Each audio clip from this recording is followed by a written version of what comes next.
there is an expectation that principals are in charge and superintendents are in charge. So there's much more conformity that they can say it and you'll do it. So it's a different world. So it's very important in the PLC world for there to be buy-in by the leadership of the school. Absent of good leadership, the PLC practices are not sustainable. You are going to have pockets of success in a school with a team where members of the team are really bought into doing the work. But if the leadership is not supportive of that and does not create the system that allows for it, it will not sustain.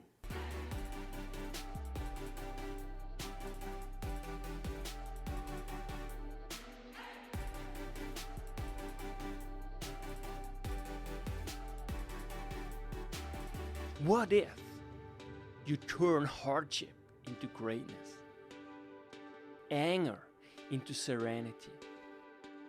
Everything changes. Make your life a masterpiece.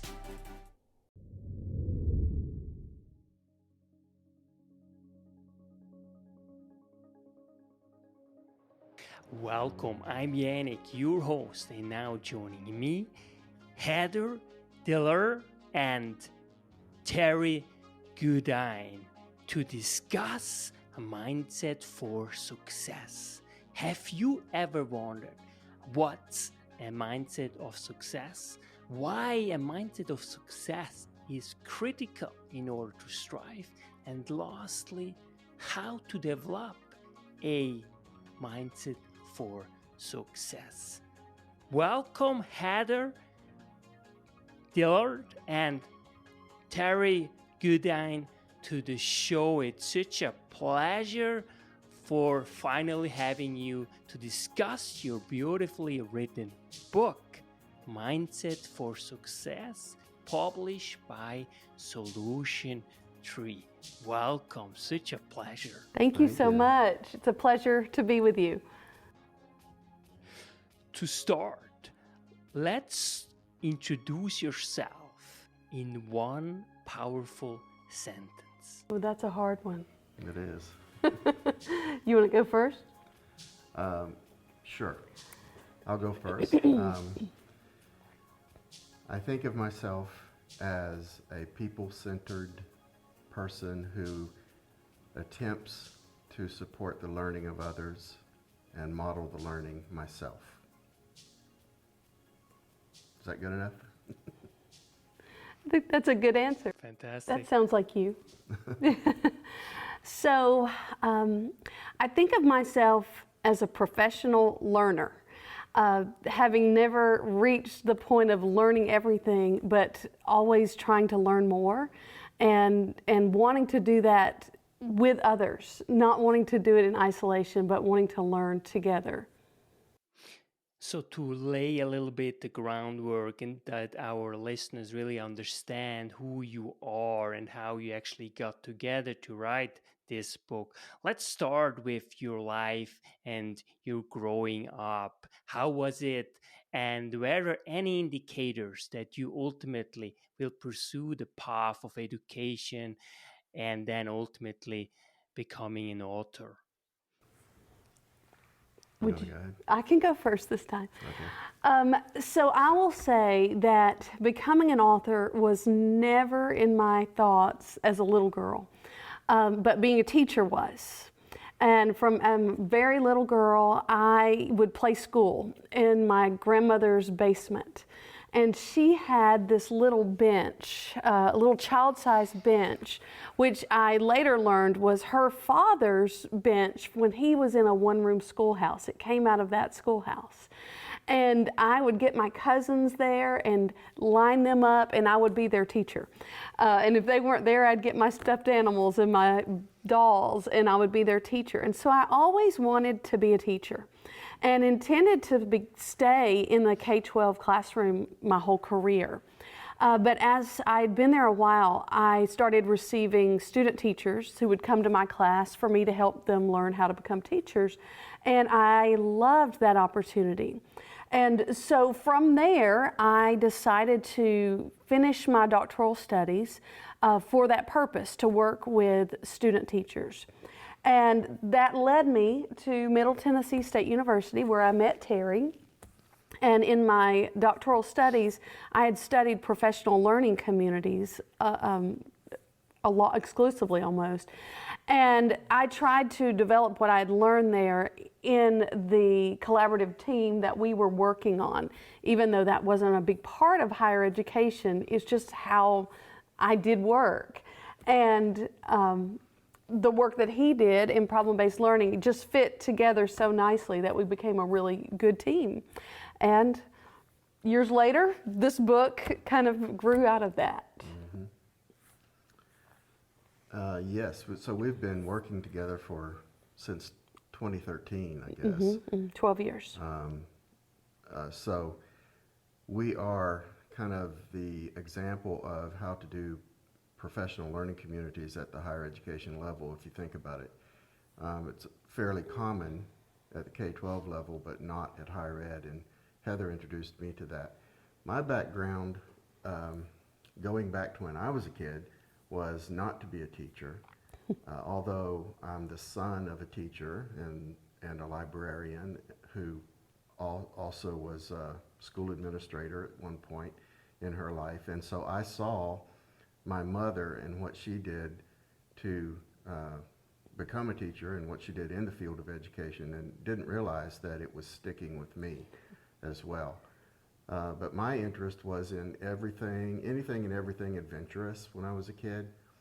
I was not the greatest student because I could never figure out why they wanted me to learn what they wanted me to learn. And so if it didn't interest me, I simply didn't pay attention. And so as I came up through the system, I realized that they were teaching me what they wanted me to learn and to know, but it didn't much matter to me, so I focused on things like the arts, music and whatnot, and anything creative. And so life just kind of happened along those lines. I was always creating something, doing something exciting, but it wasn't exactly related to school.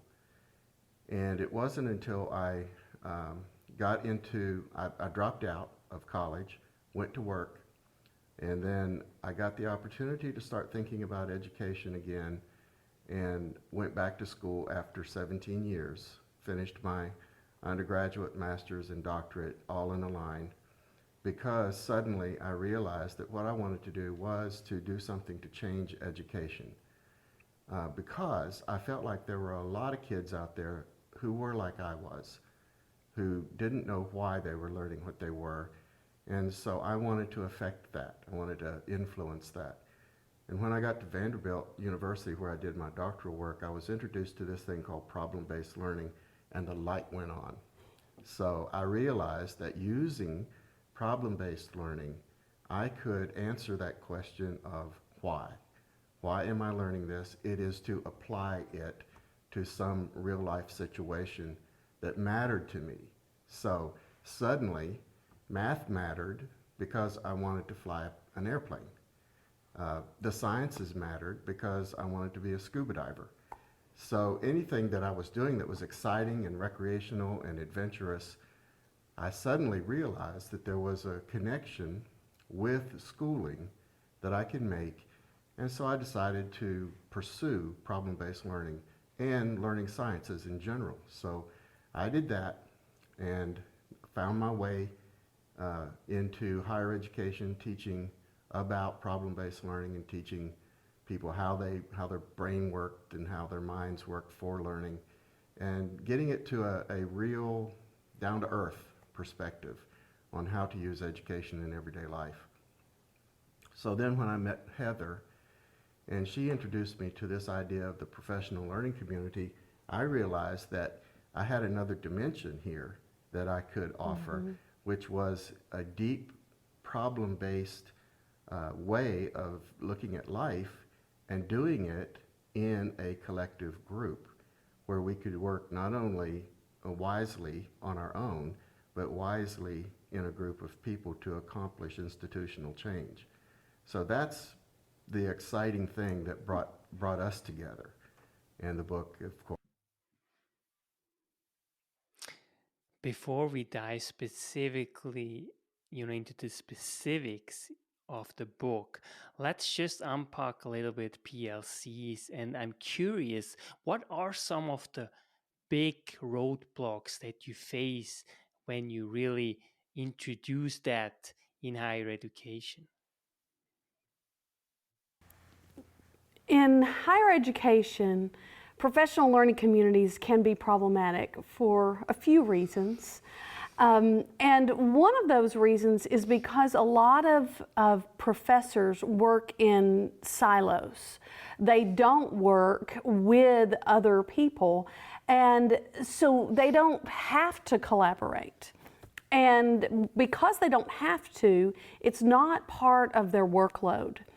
And working in isolation, they develop their curriculum, and they don't see a need to work with others. They have what's the term that we use for in higher ed a lot? Autonomy. Autonomy, yes, professional autonomy. We totally have And so they rest on that. I have the autonomy to not have to do this, and so there's no one that's, in a sense, forcing them to do it. But I don't necessarily think it needs to happen in all parts of higher education, but in schools of education where learning is the main point, learning about learning, and where it is so prevalent in K-12 schools, I think it is absolutely essential that colleges of education operate as a professional learning community, and that they are demonstrating that work that they're doing to their prospective teachers, so that they enter the K-12 world understanding the collaborative nature that they're getting into in this field of education.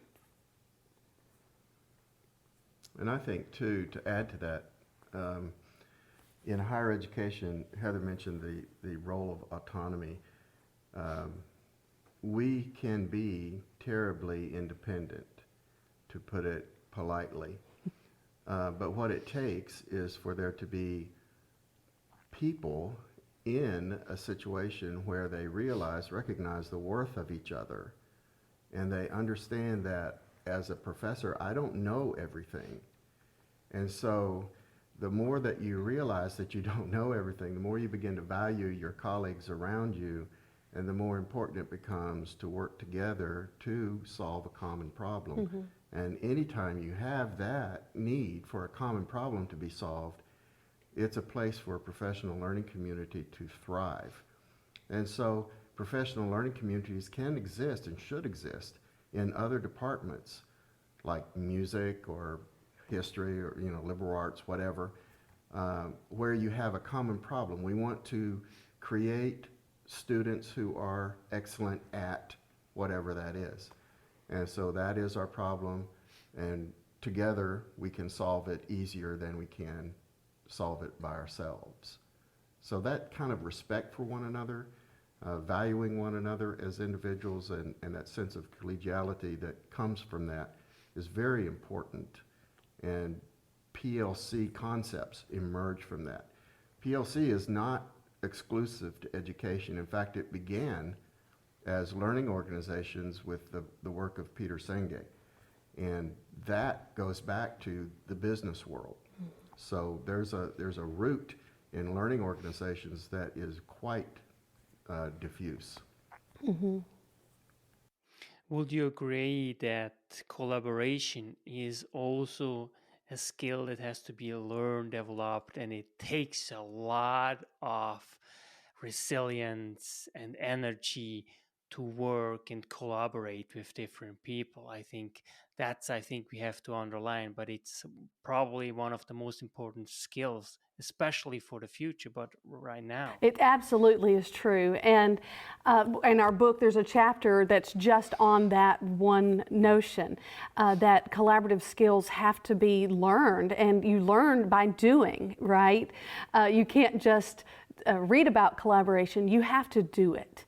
And it requires a level of trust, a trust in your colleagues that you are collaborating with, but also a level of trust in the process of what you're collaborating about and how you're doing it.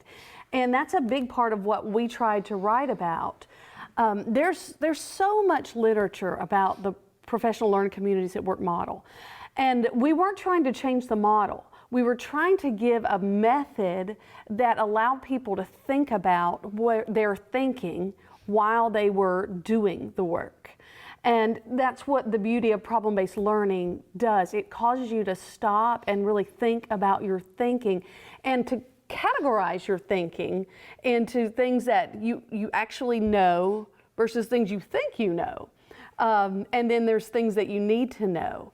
And that was a really big part of the work that we that wrote about in this book. And now I really want to precisely dive into the book, because it's really think this, do this, and you give really a very specific, a very powerful method to actually apply it immediately so that collaboration will actually work in a very effective and powerful way. And so let's start really and unpack this for us. Thinking, thinking is something that can be empowering or disempowering. And now tell us why thinking should be empowering and not necessarily disempowering. Well, I think that we're getting sort of to the root of part of what your podcast is about, Why Knowledge Matters. To focus upon the whole learning process, we think about it in kind of a cycle: thinking, learning, and growing. So it would be hard to separate thinking from knowledge, because there's something about the beginning of the learning process that requires us to be aware of something, and then to be cognizant of the fact that we don't know what that is. And then that learning process can begin at that point.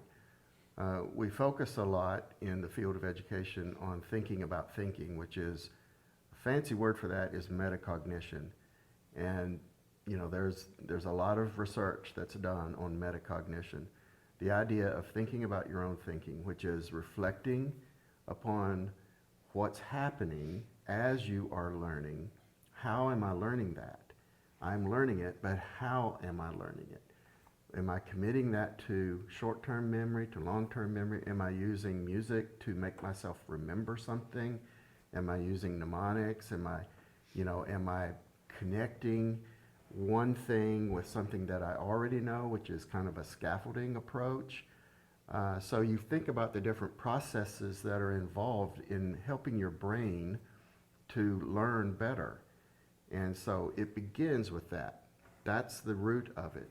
And we hope that people, learners, will begin to consider, how best do I learn? And is it different in one situation as opposed to another? And how is it? I'm learning, but how do I know I am? And how is it sticking with me or not? So empowering is another idea, Yannick, that we think about a lot, which is that we can choose to empower ourselves. This is a thing that I think is very important to focus on, which is that oftentimes when we think about being empowered, we're thinking about somebody else giving us power.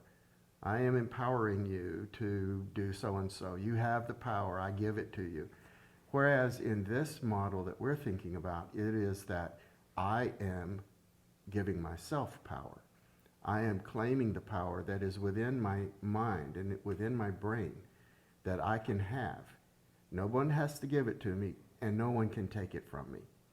So this is that whole concept of agency and having a learner to understand that they can be a lifelong learner by using these kinds of processes, by thinking about thinking and by applying that thinking in real life situations. Does that answer your question? And now also you mention in the book, you also have intention traps. And please relate and explain what an intention trap is and how really thinking has the power and empowering, why it helps to overcome these intention traps that you mention in the book. So I think what he's talking about is there's this gap between knowing and doing, and we can know that we should do something, but then not do it. And a lot of that has to do with our mindset, whether or not we believe we can or believe we can't. As a matter of fact, we started our book, I brought it today, with a well-known children's book, which is The Little Engine That Could. And, you know, in that book, there were 4 trains that stopped, but only one believed they could. There were 3 others that didn't. And we wonder what might have happened if all 4 trains worked together and said, hey, let's do this together and see, you know, what would have come of that. But when you think about, when you put teams of teachers together, you may have 4 engines represented there, right? And only one thinks they can. And the 3 others are having negative thoughts that are really impeding the ability of the team to grow. And that was one of the things that we wanted to do to empower that teacher that thinks they can, who is basically being forced to work with this collaborative team of teachers who won't engage in the process. But if they have this method of organizing their thoughts and saying, okay, this is the problem of practice that we're dealing with. Let's don't assume we can't do it. Let's talk about what we can do. What do we know? Mm-hmm. And so really what that does is give them a way to begin the process of overcoming that knowing and doing gap. Mm-hmm. So it's, if we feel that we don't have power, let's look at this and think, what power do we have? And let's build from there and say, where do we need more power and how do we get it? And so our process helps people kind of organize that thinking and walk their way through it. But another point about the intention gap is that we show this in the book, this think this, do this model. And we did that purposefully because it's one thing to think and to say, all right, I agree with the theory that you're presenting here. But it's another thing to take that and to put it into action. And unless we put that think this into action, what good has it done? So we put in think this, the whole list of things that we want you to know about and to think and to believe, and then do this. Put this into action by doing these following things in your practice. And so we're very specific about here's how you do that. Here's how. So if it works, if it doesn't work, it doesn't work, but if it works, it's beautiful. So we want to show how to put it into action, not just think about it. And it's not enough for us to have an intention to do good. If we have a great intention, it's wonderful. But if we don't put that intention into action, it's just an intention. Mm-hmm. And that's what the trap is.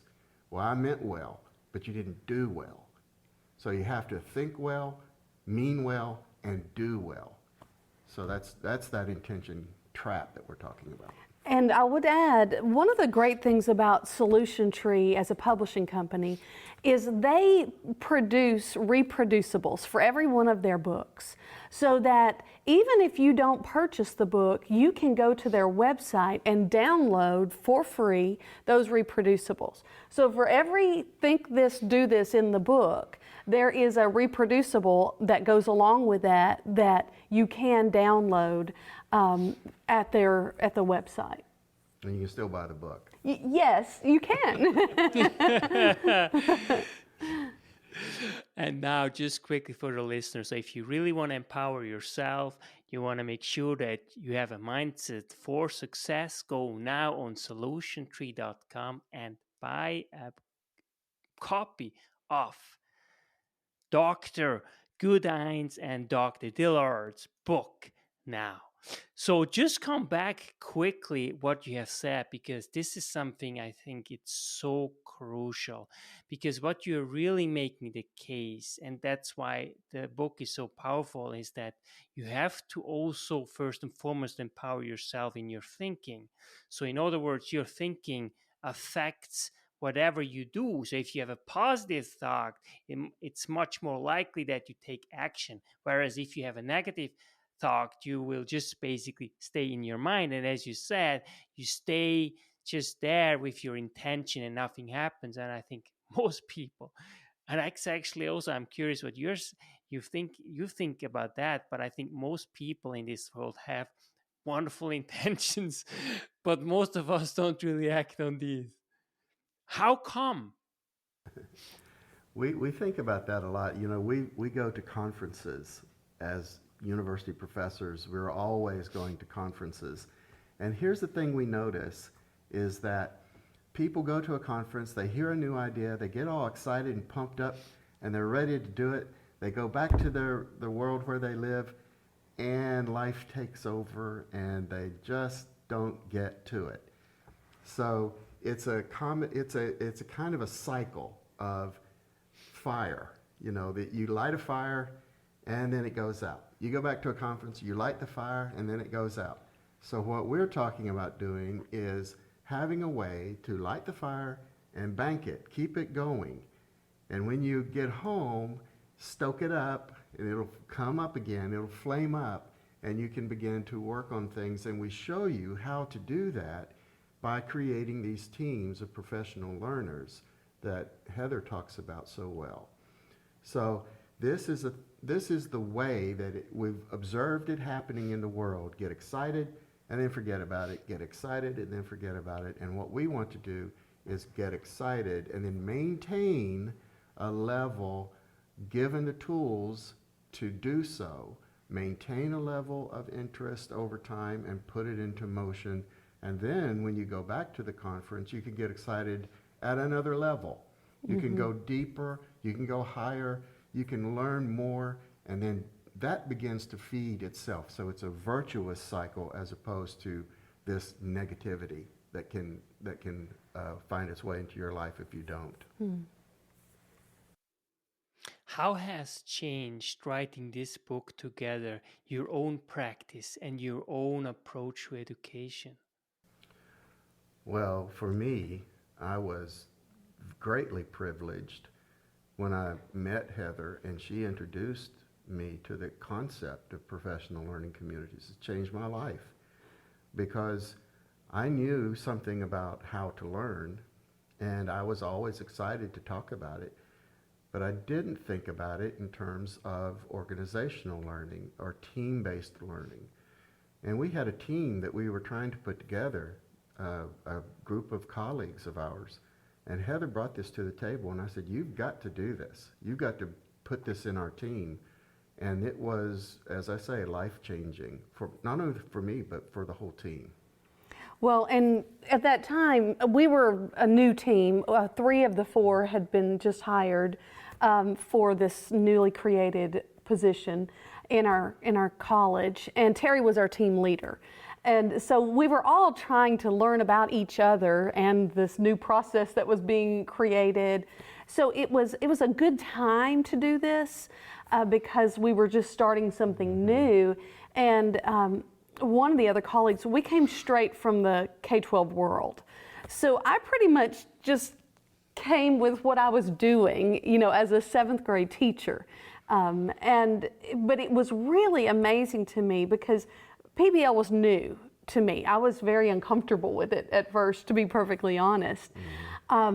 and it took us a while. It took us about 5 years to write this book because I knew PLC, but I had to deeply understand PBL to find those connections, and vice versa for Terry. You know, it took a while for us to be able to really see the connection that was inherently there. And we were blessed to have this wonderful colleague, Dr. Bob Aker, who is one of the original framers of the PLC at Work method. And he's been a professor here on this campus for 40 years. He just happened to leave the year I started. And of course, he saw it. Yes, so we would go out to dinner, Bob and a group of older professors. We go out to dinner on Tuesday nights. So I always say that I have my own version of Tuesdays with Maury. If you remember that book, it's Tuesdays with Bob. But he was the one who said, "Hey Terry, you've got to bring PBL into the world of PLC." And he started me thinking about that. And of course, I talked with Heather, and we decided there's a marriage here that goes deeper than either PLC or PBL can go by itself. So there is a kind of, I talked about metacognition before, this is like meta teamwork.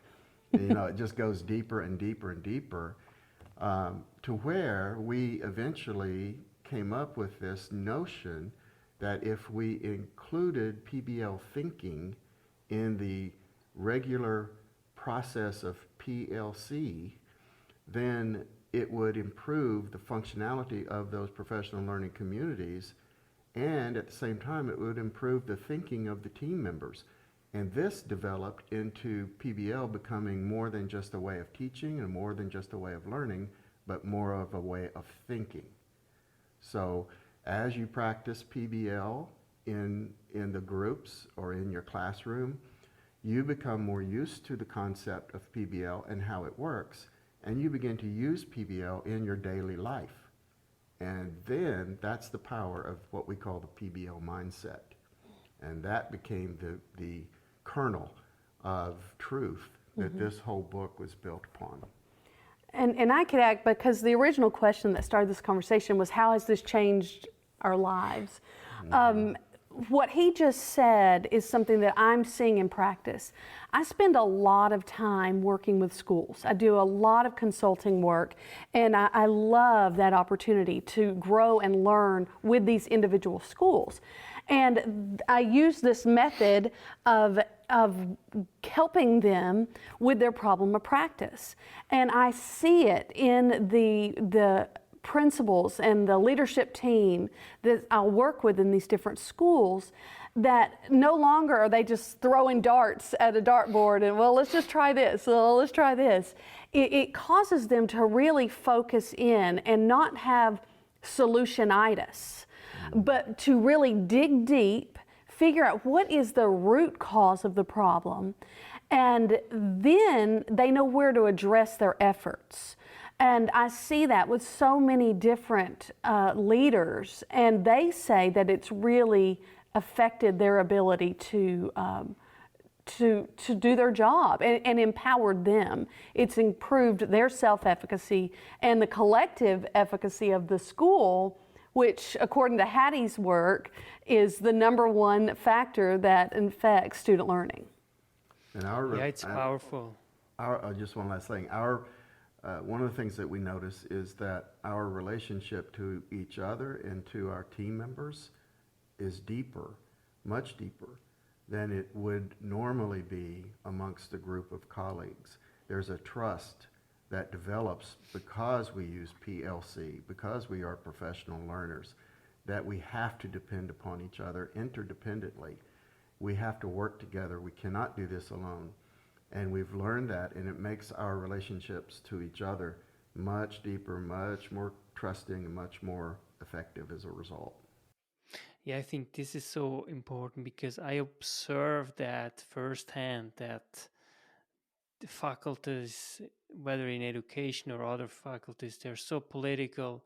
And sometimes I could see from far, there are two colleagues, they despise each other like it's, And I think what I have seen so far, I think it's probably the most political space you can be working in. There is so much jealousy as well, because I think it also has to do with the nature of education and higher education, because you're there, you're esteemed, and it's about knowledge, and it's about not explicitly but implicitly it's about I know something, and therefore I have authority. And so I'm not judging, I'm just observing that it's very, very political. There is no school I have been to that I haven't seen that, and it's, I think, in many ways detrimental to the students, and let alone to the staff as well. So why do you think is that? Why do you think it is so contentious? Except if you have a process as you implemented it in your faculty, which is really kudos to you, because I think really I can feel that between you and really the way you talk about your colleagues, that you really have a gift that you cherish, that is really relationship and the connection, the deep connection that you were able to foster. Over the years, Yannick, that I've been here at MTSU, Middle Tennessee State, I've been here about 20 years, and so I've discovered that I can reach across campus because there are good people all over, but there are people who are interested in using problem-based learning in their teaching. There's been a lot of interest in that because it's a great way to teach and learn, and it's very useful, especially at the higher ed level, to train and to teach. But so people will reach out to me to say, hey, help me figure out how to do this. And so I've been able to make connections with good people across campus, and over time a network kind of emerges of people who would like to trust each other, like to work together. And so you can't get rid of all of the systemic individualism that exists at higher education, because it's built upon this whole idea of publishing and perishing and becoming expert in your field. And so there's a lot of systemic individualism that results in jealousies and competitions and all that. But there are people in that university, I'll guarantee you, across all kinds of disciplines, that would want to work together, enjoy the interaction between people at a deeper level. And this kind of approach, the PLC approach and the problem-based learning approach, appeals to people who value that human connection. They're not going to be everybody, but it's going to be a lot. So we're discovering that. And Bob Aker wrote a book. Bob Aker and Deborah Sells wrote a book called A New Day that you might be interested in. A New Way. A New Way. I'm sorry. I'm thinking of Star Wars. Yeah, very good. A New Way. And it's about how to use professional learning communities at the higher education level, which is very interesting. And I want to get back to the main thing that you were talking about in your question. I want to make sure I add, and he brought it up also, about trust. And if you read Patrick Lencioni's book, The 5 Dysfunctions of a Team, he talks about that there's 5 things, and it's a pyramid of things that affect one another. And at the base of that pyramid, the main reason that teams have dysfunction is because of a lack of trust. And he talks about the need for vulnerability-based trust. And I think that is truly at the root of any relational problem that you have. Trust is somewhere in that. Right. And I think that at the beginning, when I talked about myself as a professional learner, when you get a DR in front of your name, as I say it, and you earn those credentials, you're supposed to know so much more. But what I've noticed is the more I learn, the more I recognize that I don't know, and that there's so much more to learn. And so I personally have no problem entering a collaborative team and being very vulnerable with the team about what I don't know. And because of that, I feel like I let go of some of that, I don't know what it is. It's an exterior that's trying to hide your insufficiencies. It's an insecurity. It really. is insecurity, yes. And I think that when you can let go of that insecurity and embrace the fact that I don't know a lot of things, but I'd like to learn with you professionally, let's learn together. I think that that is one reason that I feel comfortable even entering into collaboration with so many different people. Mm-hmm. Daniel Pink, I just recently saw a video that Daniel Pink put out, and he said that the most powerful 3 words that an educator can have are "I don't know." And so that lets the learner understand that I'm not above you as a teacher. We are learners. I may know more than you know. You may know more than I know. We're learners in this life. And so there is a power that you can have when you release power. Mm-hmm. It becomes stronger. So it's not positional power anymore. It's what we call referent authority. That is, it's people who give you trust because you give trust. People give you love because you give love. I mean, it's all this relationship. Everything is built upon trust. So learning is built upon trust as well. And this is one of the things that Heather brought to our group, was this notion of working on, not just saying it, not just falling into that intention gap, trap, but saying, all right, we are going to admit that we don't know things. We're going to do this intentionally. And then we're going to work together to find the answers that we need. And then everybody grows. Mm-hmm. And so we have to break down those walls of insecurity and the walls of ego, and just say, hey, we're human beings. We don't know it all, but we want to learn. Mm-hmm. There's a chapter in the book where we talk about willpower, the will to work collaboratively. And in that book, one of the things we highlight is actually it's the light bulb that you see on the front of our book.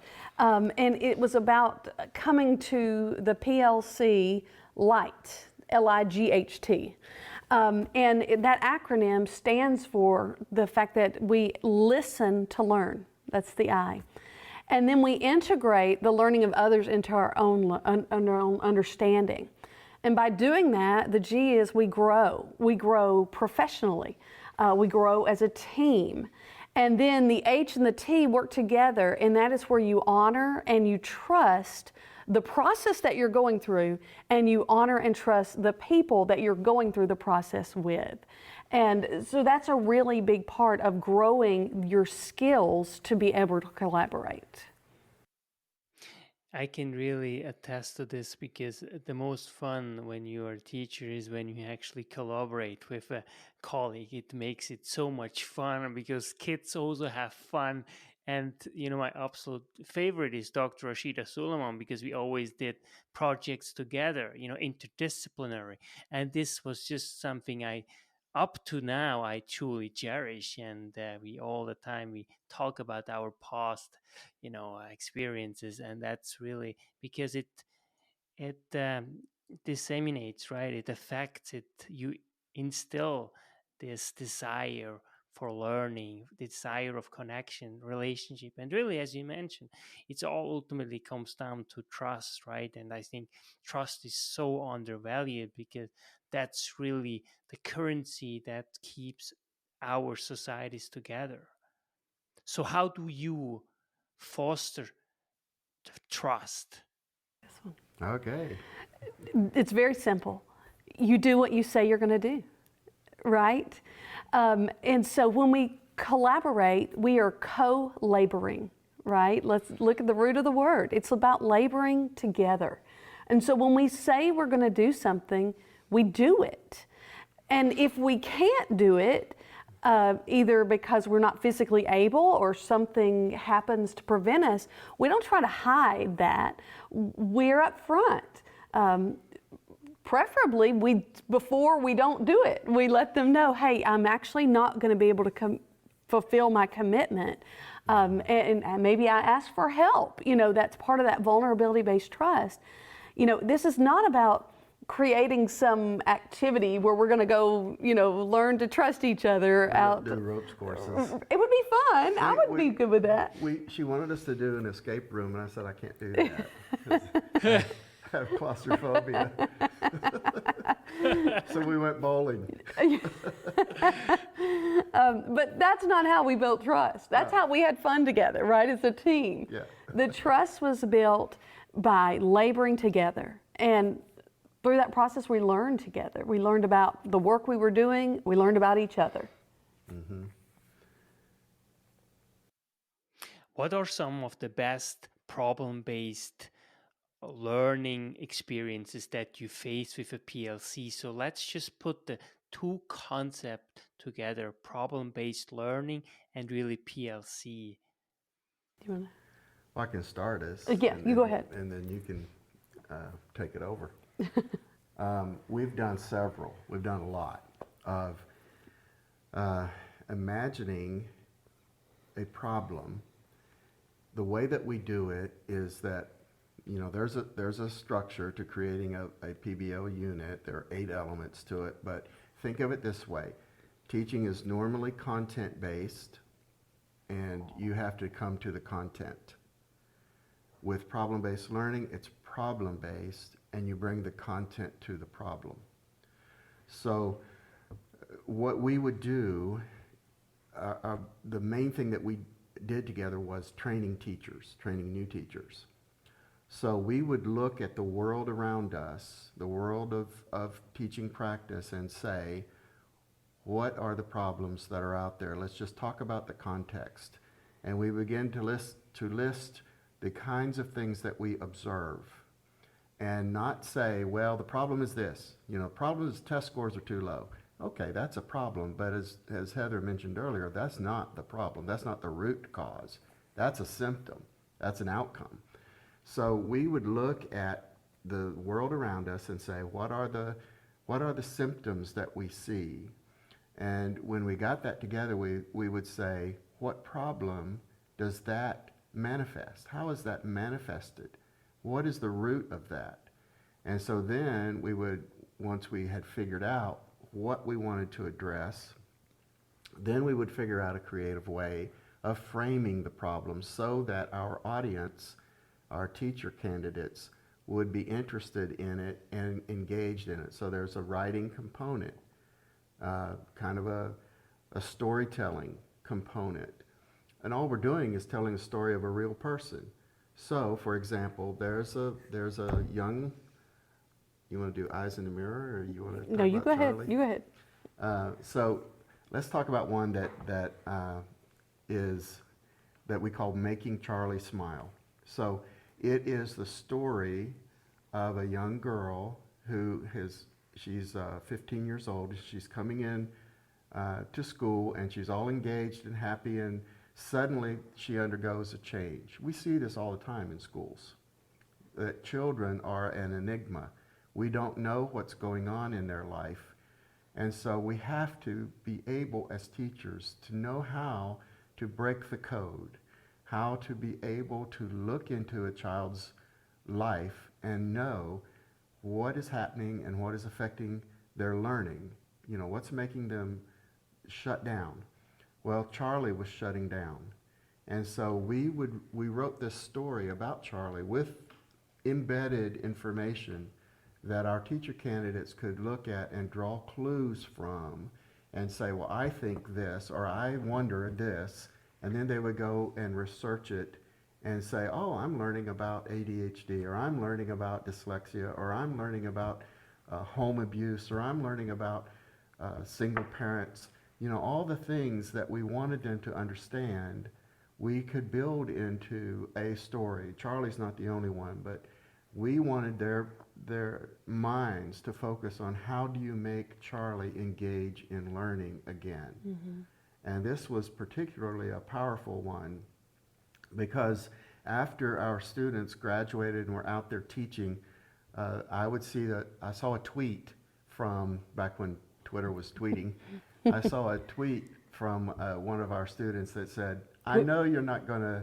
This was someone who had just started their first year of teaching. First year of teaching. She said, I know you all are not going to understand what I'm saying here, but today I made Charlie smile. And to me, that was just a lightning bolt of enthusiasm that went over me, because that's what we wanted, was for them to be able to see into students, see into their lives, and be able to assist, to help, as a teacher wants to do. So we were giving them, through that story, tools on how to diagnose and ideas about how to get help for a particular student in a particular situation. So with our prospective teachers that we're working with, most of them were really good students in their lifetime. And so they're used to someone saying, well, here's the problem, now go research how to solve it. And what we're trying to teach teacher candidates is that's not how the classroom works. Instead, you have all these different symptoms going on all around you, and you've got to find a diagnosis for those symptoms. And so we're trying to teach them a method of doing that. But when I work in schools where the teachers, they're already professionals, the way that I use the PBL model is the mindset for success is I'm not making up fictional stories based on real life. I'm taking the real life that's happening and I'm asking them to, let's talk about what we see. So if I'm working with an instructional leadership team, usually that involves the principal, the assistant principals, instructional coaches that are in the classrooms or they're in the team meetings regularly. And so we will sit down and our conversations revolve around the learning grid that we have in our book, which is just, 4 quadrants. And then in the center is the problem of practice. And we don't start here, we start on those outer edges. And so usually we might say it's an elementary school, which in our area is often kindergarten through 5th or 6th grade. So we'll start with kindergarten. What do you know that's going on in kindergarten? And so each of the people at the table will start sharing things, and we're just making a list in the grid. And that'll lead someone to say, well, I think something else. I think they've got a really good attitude about such and such. And then someone else will say, but I don't think they quite know how to do something else. So we'll put that in the quadrant also. And we're organizing our thoughts. And then after we've exhausted our thoughts on kindergarten, we'll move to 1st grade. And we go through all the teams in the building. And at the end of that, I will just simply say to them, so what's the problem? And after those conversations, you see them talking, well, I think the problem right now is, and they will have conversations, they're digging deeper till finally they'll say, okay, I think this is a manageable problem that we're dealing with. And from that, we'll have conversations. How are we going to address this problem of practice? It could be that myself or someone else is going to do a training on a specific thing for some of the teachers. Some of the others may receive some other source of assistance. Sometimes it's a simple thing like we just need to keep doing what we're doing because we know we learn by doing. So we just need more practice in this thing that we're working on, and we're going to monitor that practice, and we'll come back in a few weeks to look at it. But the most empowering part of this is they are able to really identify what problem of practice that they are needing to address at that moment. And it's really helping them to organize their thoughts around that. So what you're seeing here is the difference between what we call teaching with PBL and learning with PBL. So what Heather is describing is what we have come to describe as dynamic PBL. PBL that is based on what's happening right now in real life. And this is a relatively new application of the PBL method. And it takes it from a simulation to actual practice. And this leap from theory to practice is the thing that builds that PBL mindset that we were talking about earlier. So once these teachers have had these deep conversations about what they think they know, and they're recording this on that learning grid, they have become a community of learners and a community of practice just by the nature, just by the very fact that they have been required to think and to work together as a community to list the facts. So it's so simple, but it's so rare for people to be able to just say, all right, what are the facts? They want to jump to analysis right away. We don't want analysis. Let's just list facts. We'll do analysis later. So that's part of the grid. What are the facts? It's one of the hardest things for people to do is to just say, here is something that's happening. Here's an observation. They almost need to learn how to rethink the way they look at life and stop being going so fast in their head to jumping to solutions. So this is what Heather calls solutionitis. Is that what you said? I didn't call it that, but that's, Yeah. I didn't coin that term. So yeah, so you get people working together like that, and suddenly you have a school full of staff and teachers who are together learning to address a common problem that they have identified together. And even if they decide to do what they've been doing, one of the things that this gives them is a criterion for how to judge if what they're doing is working. Mm-hmm. Because they've gone through this process together and they've said, well, this is the problem, this is what we're doing, we think it works, we're just not doing it well enough. So they're going to have that conversation again. They're going to say, okay, we've been doing this better, and here's how we did it better, and it's working or it's not. And so then that conversation is happening, and you're having what Peter Senge called a learning organization. And this really leads what you mention in the book, and unpack this precisely, it leads to clarity, and you give this really powerful method how to actually go through it, with having a vision, a mission, goals, that you can really address it, and then you can go from there. That is fact-based, but it is really powerful how you actually describe it. So unpack this, why clarity is so important, and why you should have a vision, the mission and goals. They have to be constantly highlighted in order for you to really address the core issues. So that's foundational in the PLC at Work model.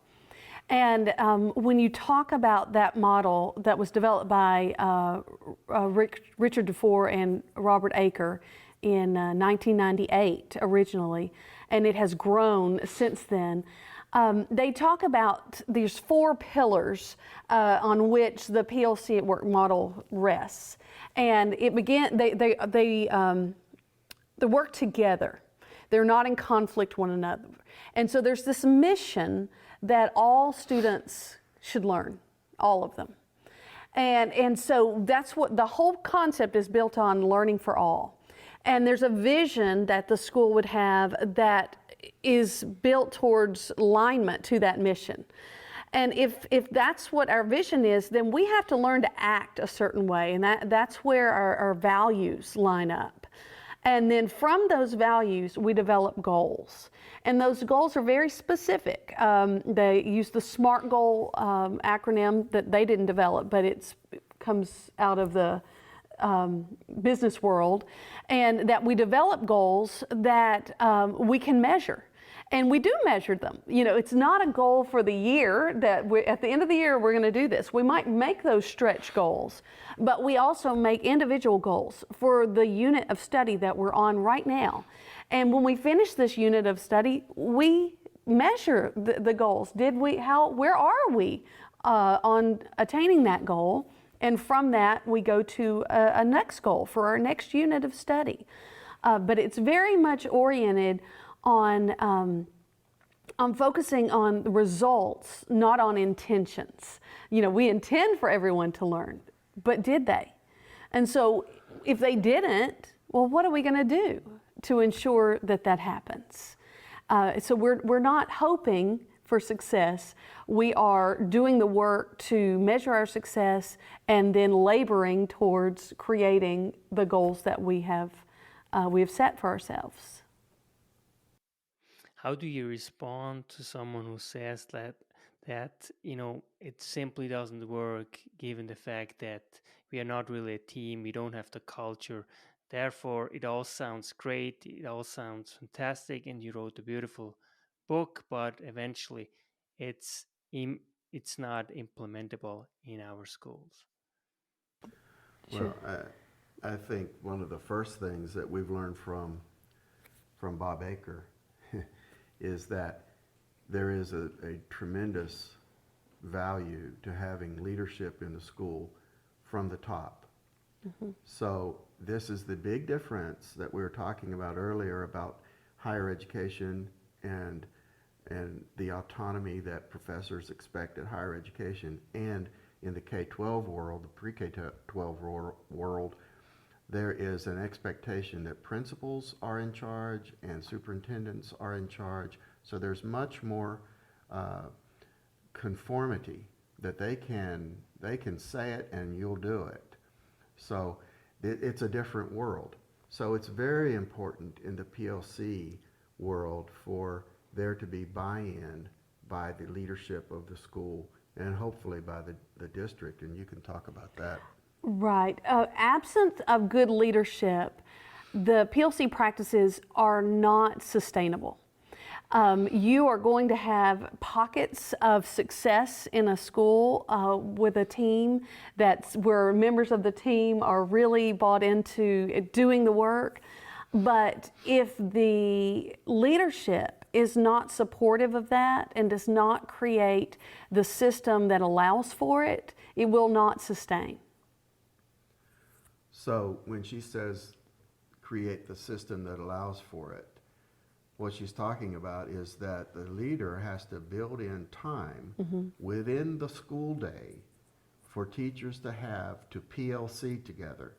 And not only that, but there has to be a format that is respected and expected of those PLC teams. You must do this, you must produce that. So there's not a great deal of leeway in the system in that regard. So we talk about things that are loose and tight. So there are some things you can be loose about. You can have wiggle room. You can have there's room for individuality. But there are some things that are so important that we must be tight. We must not allow any deviation from this central process that will allow the space for teachers to be successful within.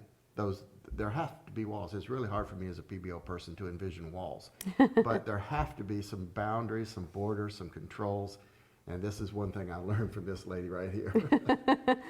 Well, and you know, specifically, if we're if we're supposed to collaborate with one another, but our schedule is not built to have that time during the workday, then you're just planning on us finding the time somewhere in our personal time, and that's not going to be conducive. That's not the way to build culture. And it's not sustainable, because perhaps this year I'm able to do that. The first year we worked together, I didn't have a child. The second year I had a newborn baby, and so I couldn't work outside of my contractual time. I had to be at home, right? And I shouldn't be expected to do that. And so the leadership must build in the time for them to work together, but we have to say these words. Just because you build time for people to co-labor together does not mean they will co-labor on the right things. And so it's very important that the leadership is explaining and is inspecting what they expect and making sure that they are doing the work that is necessary to help all students learn at high levels. So when you have a principal who expects this to work and they follow up and they are consistent, then you are, by what Heather said earlier, you are building trust because you're doing what you said you'd do. And so when they set the groundwork for this, we're going to be a PLC school. We're going to make it work. There's no question about that. That's tight. Here's how we're going to do it. You're going to bring forth these products. There's no looseness about that. But there is room within there for creativity, for problem solving, and the expectation is for creativity and problem solving and wiggle room and humanity. But it's within these bounds. And that is possible in the K-12 world, harder in the higher education world, but still doable. It has to be whosoever will, let them come kind of a thing. Right. And we really come back to really trust the process, right? Especially when it comes to this process, right? And again, we gotta trust these two wonderful people. So now I invite everyone really to go on solutiontree.com and order a copy of Mindset for Success by Terry Goodin and Heather K. Dillard. Dr. Heather K. Dillard. Such a pleasure. And so what frustrates you most when it comes to those kind of processes? Because of course I believe and I see the synergy, the symbiosis that you really have with one another. It's really tangible. But there are certainly also times that you really struggle and that you think like, you know what, it will have been so much easier just to write my own book, just to put it into my words, put it down, get it published. You know, it's hard. So tell us, share a little bit your frustrations, you know, if you don't mind. I don't get frustrated with her. Here's the thing. We have had to learn that she looks at the world from one point of view and I from another. She's more type A and I'm not. She's more structured and I'm not. But, you know, we are different. We have different personalities. I wait to the last minute and get things done, and she is more on top of it and wanting to get things going. She wants to schedule a meeting, and I want to say, well, let's just think about that. And so I know I drive her crazy, but I probably drive him crazy too.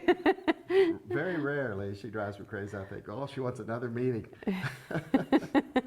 But it's all okay. We've learned how to strengthen each other and how to approach this, appreciating the differences in our work style and in our strengths and weaknesses. So I see my strengths in creativity, for example, and free thinking and wildness, and she sees her strength, I think, in that, but also in actually getting something on paper. Well, that was one of the problems that we had when we first started writing together. We've been working together for a long time, but not writing together. And I was very, I just put words on the paper. I don't worry about if they look pretty. I'm trying to get thoughts on paper so that he can read it and have my thoughts. It's kind of like, you know, a band instructor. I can imagine if they're trying to get students to play a note and the students are too nervous to do it out loud, right? They need to hear it so they can fix it. And so when we were writing, Bob Aker was such a wonderful friend to us, and he would say, you know, send me some of your writing and I'll give you feedback. And Terry was so nervous to give our writing to his dear friend, Bob. And I just said, you just got to put something on paper. Let him have something. And I think that was really hard for him to let go of it, you know. It's always hard for me to turn loose of anything written because I want to check it again, and make sure it's all beautiful. And Heather was like, just do it. So I had to modify my behavior. And also, like, simply the way you express yourself, right? It's you know how you form a sentence, right? It might mean the same thing, but you just articulate it differently. Did you have any challenges in this way? Because you know it can be very different because our brains are different wired. And how did all this unfold? Yes, that was a problem. Not a problem, it was a challenge in the beginning because he's a much more eloquent writer. He's got a much wider vocabulary than I do. See how nice she is. Well, I'm telling the truth. I'm being vulnerable here. And but I was okay with letting him fix my words. And what's interesting right now is because a lot of times as we go back and read the book, I can go to a place and say, oh, that was my thought, you know, or that was his thought. But there's so many that I'm like, I'm not really sure who wrote this part. Yeah, we became a two-headed writer. Yes, but it took a while Yeah. because we divided and conquered at first just to get some things on paper, Yeah. and then we would look at each chapter and really work them together. Yeah, we did. And she was really great about when we would meet. We wrote a lot of this at the coffee shop. So we would meet and she would have her computer out and I'd be talking and she would say, okay, wait a minute, say that again. And so she was writing it all down and you know, and she said, well, what'd you say 2 minutes ago? And I'm like, I don't know. So we'd have to back up and do that again. And then we'd have it and we'd start, it was malleable. We would start forming it together. So we really did become one mind working on this. And I knew that she would be thinking about going in this direction, and she knew that I would be thinking about this, and so we would be able to just share that and talk and say, well, this is what's important from a PBL point of view, and she would say, well, this is what's important from a PLC point of view, and we began to be able to just blend, and it got easier and easier as we went along. And you know, I still could have my moments of editorial precision that I wanted to have, and she could go ahead and get everything down. So we worked it out. Mm-hmm. But I do think it's one reason it took us so long to write the book. We were both experts, if you will, in our own topic, but we just couldn't see how they overlaid without laboring through that process. Yeah, it was a job. It was really a job because PBL is a big field. PLC is a big field. field. PLC is a big field. Mm-hmm. And so you're talking about bringing two big ideas together and trying to distill it down to where it's not overwhelming. And that was hard to do, but when we got that focal point, it came together in that learning grid. And the idea of here is the essence of the method that will make PLC better. This is where PBL contributes, and here's where PLC contributes to the effectiveness of PBL in that collaborative working. It all focused down to that laser point, and that was what was the power of the book. Right. And even though it was written for the K-12 world, I think it's applicable in any field because so much of the PLC work came out of the business world.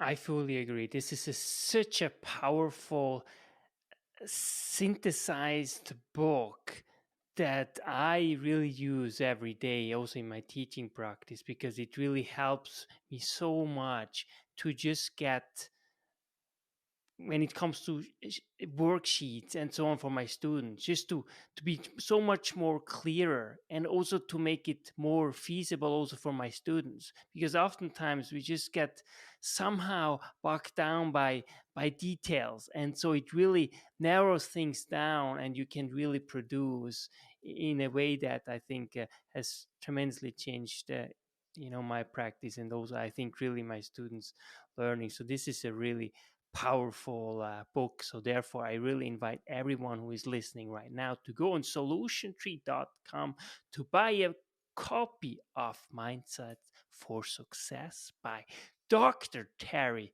Goodin and Dr. Heather K. Dillard. So, what do you do to rejuvenate besides your academic work? Boy, that's a big question, Yannick. It is a challenge to rejuvenate. One of the things that I think we have to do, we've talked about this a lot, is to focus upon self-care and to intentionally do things that are rejuvenating to our mind and to our body and to our spirit. It's so important to do that, and it's easy when you are working on something that you have a passion about to lose track of taking care of yourself. So when we think about this thing with PLC, light, L-I-G-H-T, and the first thing is listening to learn, well, that's the essence of PBL. Listen to learn. And it's others focused, others focused, others focused. So everything that I do tends to be to benefit someone, and I forget to take care of me. So I have to figure out a way to refill the cup, is what you tell me, so that I can have something to pour. So Heather has done a great job of telling me what to do, giving me ideas from Tina Bogren, yes, and Timothy Kanold. And Tim Kanold. And so she got me to reading about that and to thinking about what you can do. I haven't mastered that, but Me either. But I'm aware of it, and that's the beginning. Thinking, that's the beginning of our learning cycle. So, at this age, I'm still learning. Yes, me too. And hey, I want to say something about Timothy Kanold and Tina Bogren's work, Educator Wellness, and it's also a Solution Tree product. But there is a concept that Tim Kanold talks about in his book Heart. And there's this quadrant with 4 quadrants, and it talks about where you want your energy to be. There's high and low, positive and negative. And we would like to be in the high positive quadrant all the time. But the truth is, if we don't allow ourselves time in the low positive quadrant, we're going to end up in the low negative quadrant. So if we try to stay at these highs all the time, but yet we don't give ourselves time to just be serene and mindful of just quiet, then we are going to get to a place where we lose hope, and so we've got to make time for that. And so for me, it's an everyday thing. You know, my alarm clock goes off way before my husband and my daughters, because I need that time alone in my quiet time, to be prayerful, to read, and that's what fuels me throughout the day. And I grew up, Yannick, in the woods of West Virginia, and so what I enjoy is that sense of serenity that I found while I was sitting there. You go into the woods and it's very quiet because all the animals shut up when you go into the woods. They all quiet down. But if you'll sit down and sit there, after about 20-30 minutes, the chipmunks start coming back out and the birds start singing again. And things begin to get back to normal. They figure, okay, he's not a threat. He's part of us now. So I find that those kinds of moments are rejuvenating for me. And so I make an effort to find that place in my mind. So for me, it's writing poetry. I love writing. It's writing poetry. It's listening to music. It's hanging out at the coffee shop. It's talking to people that I think I might love. And I find out, yeah, I do. They're cool. So, so that is rejuvenating.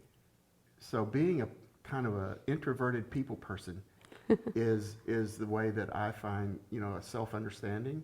I like to be alone, but I like to be with people. What's up with that? So the coffee shop is a great place. And I remember when I'm at the coffee shop, I remember the woods. I remember the feel of the breeze. I remember the sound of the wind rustling in the pine trees. And so those are the things that take me away, that give me a sense of replenishment, so that then I can go and do the things that, I really do like to do, but there's a lot of stress. Mm-hmm. Yeah, I mean, the US is such an amazing place. That's why, everyone, especially I as a European, we all dream of the United States of America. It's beautiful. You just have everything there. It's such an inspiring place, and I can feel that.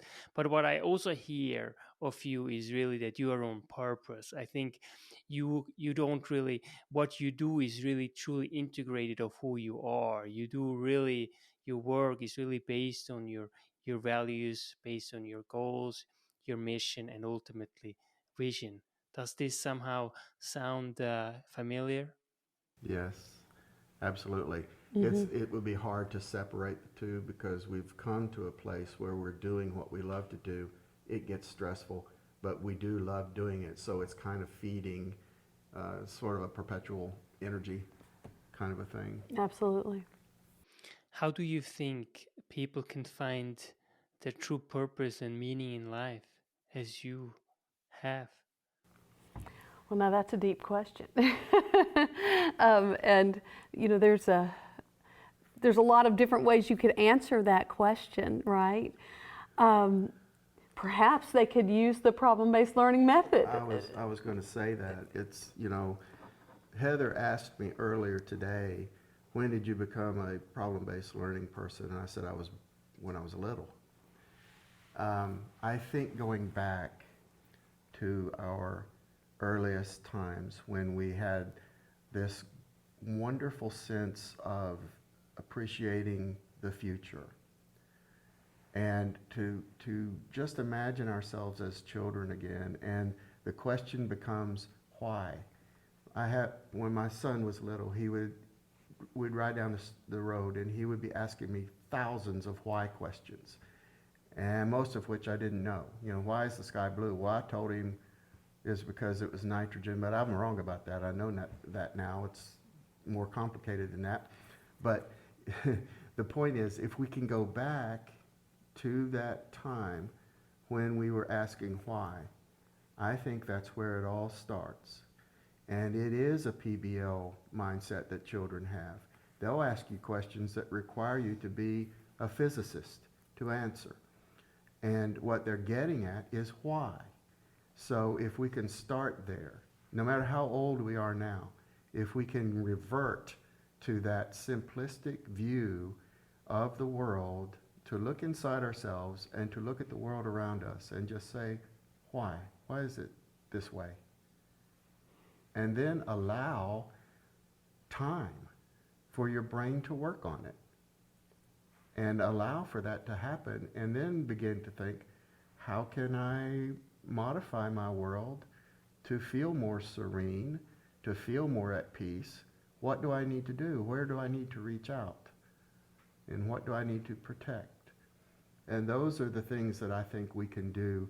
No matter what age we are, we can always come back to that little simple question, why?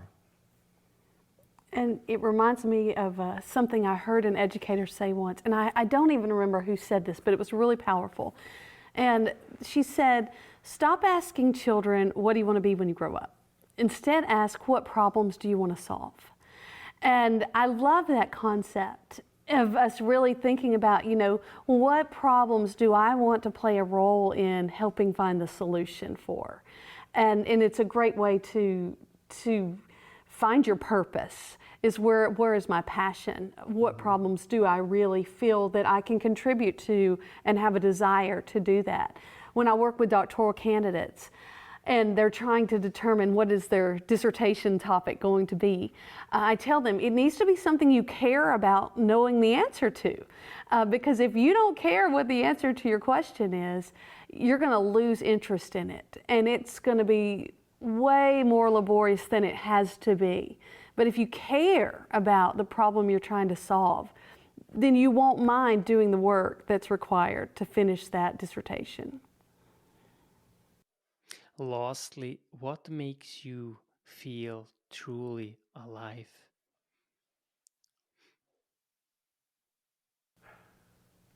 That is tied into what I was just talking about for me. To feel truly alive is to feel connected, because life is not just within me, it's within the whole of the world around me. So if I feel, if I sense, you have your senses.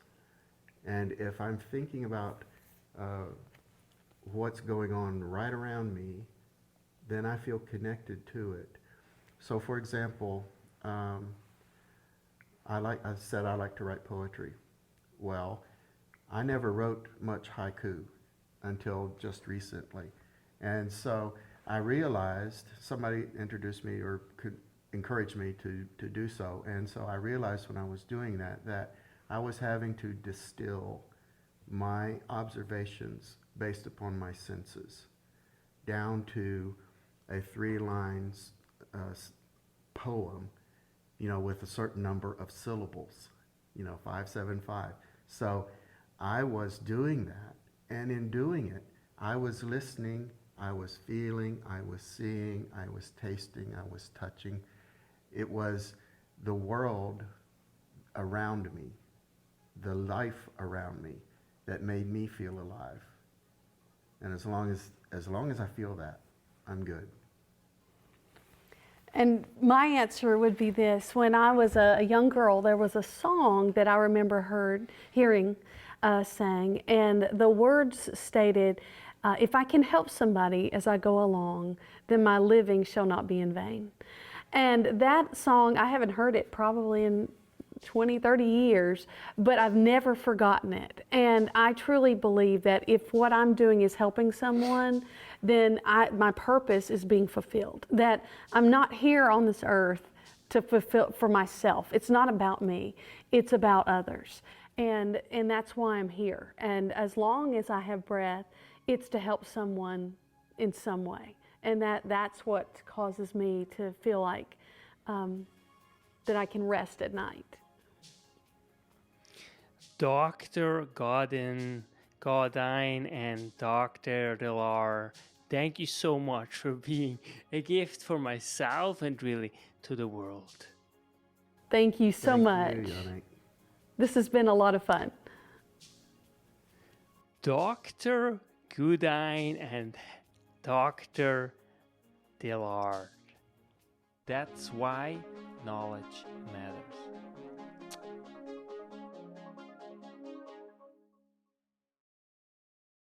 Make your life a masterpiece. Visit now programs.d-ykm.com.